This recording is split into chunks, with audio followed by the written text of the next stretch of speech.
السلام عليكم.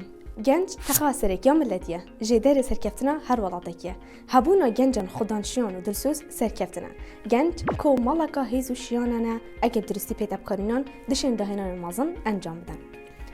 لو را پیغمبر اسلام خودر سربن گرینگیا که زور گنجان ده همی دمان دورو برمی کنفر بون بیرو بوچون خوب آزادانه گوتینه. پیغمبر اسلام خودر سربن ریز و حرمت داینا بوچون نوان و کار بگیریه. اگر ام صحکه نجیرو که آین اسلامی دیبینین که گنجی رو لکی گرینگ هبوید گهاندن آین اسلامی بالاف کرناویل همی جهانی. هر گرین آلا اسلامی هر گنج بویه. همی هزاخو برهنگاری دشمنان بو بکو هست بلا وزیب کردن. بلکو بردام بون حتی کشیان دولت اسلامی دامزرینه. اور باز و شنگست اسلامی همی جهانی بالاف کردن. هر وقت سردمه کدا گنج بویه سمبولا آشتی و آرامی و تناهیه. اور لکی مازنگی راج با آوا کرنا شهرستانی اسلامی. و رزگار کردن باجران مسلمانان اجبن دستین دشمنان و نهیلانا نزانین و تاریاتی و بباوریه برای بالاف کردن آین پیروزی اسلامی.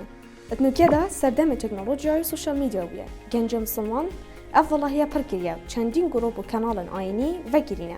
هزارهان اندام و بینر درخو کن گرینه. آرمان جوان بالاف کردن آین پیروزی اسلامی هوشیار کردن گنج مسلمان اجدا و نیارین اسلامی. دی سردمی دا گلک بزافت انکران بو نشرین کردن آین اسلامی و چاندنا طوفه بباوریت مشکی گنجان دا. جبرکو گنج بویا خالا پیز و سرکی بون. لود ویتن گنج مسلمان روشن بیریا که اسلامی هبیدن. و شارزا بیتن تمی بارن اسلامی دا و هاولاش ناف برنوان گروپان پیدا کرن ین کو هزرو بیرن گنجی برف عقیل بیدینی بدن. بر پرسایتیا وی آینی سرملین گنجانه لود ویتن بدرسی برول خرابیتن خدمت آین اسلامی بکرد.